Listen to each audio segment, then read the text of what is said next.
Ceux qui consomment tous les jours du lait, les hommes peuvent faire un cancer de la prostate. Ça, c'est un pavé dans la mare. Professeur Henri Joyeux. Alors, il a expliqué cela, oui, sur les antennes, une chaîne étrangère de soi française, que tous ceux qui prennent tous les jours du lait peuvent fabriquer le cancer de la prostate. Mais nous, on le savait depuis. Mais que cela vienne d'un officiel, on était très content parce que ça ne fait qu'appuyer ce que nous savons. Si nous prenons du lait, on ne peut pas prendre du lait tout le temps. Du lait animal. Il faut prendre du lait de soja. Lait végétal, il y en a plein actuellement. La Côte d'Ivoire en produit à Ferke Borotou, il y a du soja. Si on en prend, la différence entre le lait animal et le lait de soja, le lait animal, beaucoup de calcium, c'est vrai, il y a de protéines, mais pas grand-chose au niveau des vitamines A, D. Or, dans le lait de soja, il y a toutes les vitamines du groupe B, B1, B2, B5, B6, B12, ce qu'on appelle les vitamines antinévritiques. Et ces vitamines-là ne peuvent que faire du bien, le soja ne peut que faire du bien à tous ceux qui vont le prendre. OK? Et sur le plan même organique, le lait de soja nous apporte des protéines.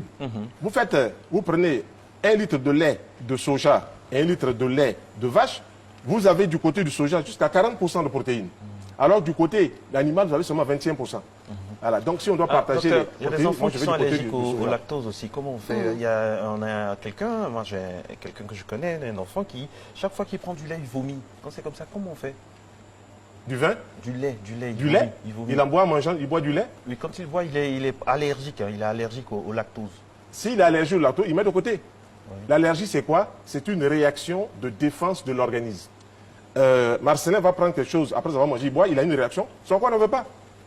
Tout simplement. Il ne faut pas aller chercher de midi à 14 h. L'allergie, on va dire que c'est un microbe. D'accord, le corps n'en veut pas. Mais pour un enfant, c'est compliqué parce qu'il y a du lait, il y a du lait dans pratiquement tout, dans les bonbons, dans beaucoup de choses. C'est pour cela que je dis que si on veut, Marcelin, si on veut revoir le problème de santé, il faut aller à la base.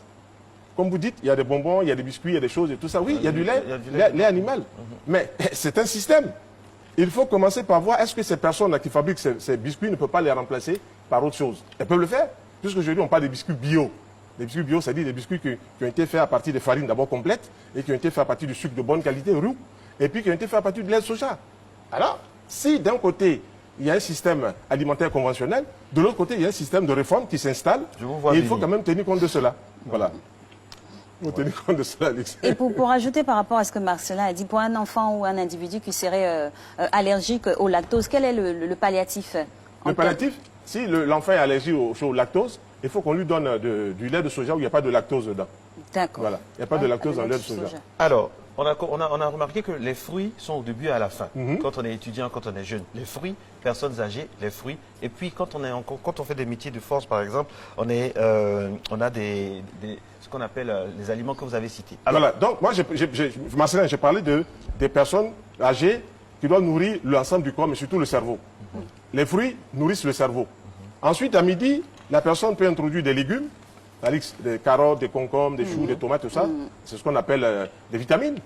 En même temps, des antioxydants, parce que tous ces légumes-là freinent le vieillissement cellulaire. C'est prouvé scientifiquement.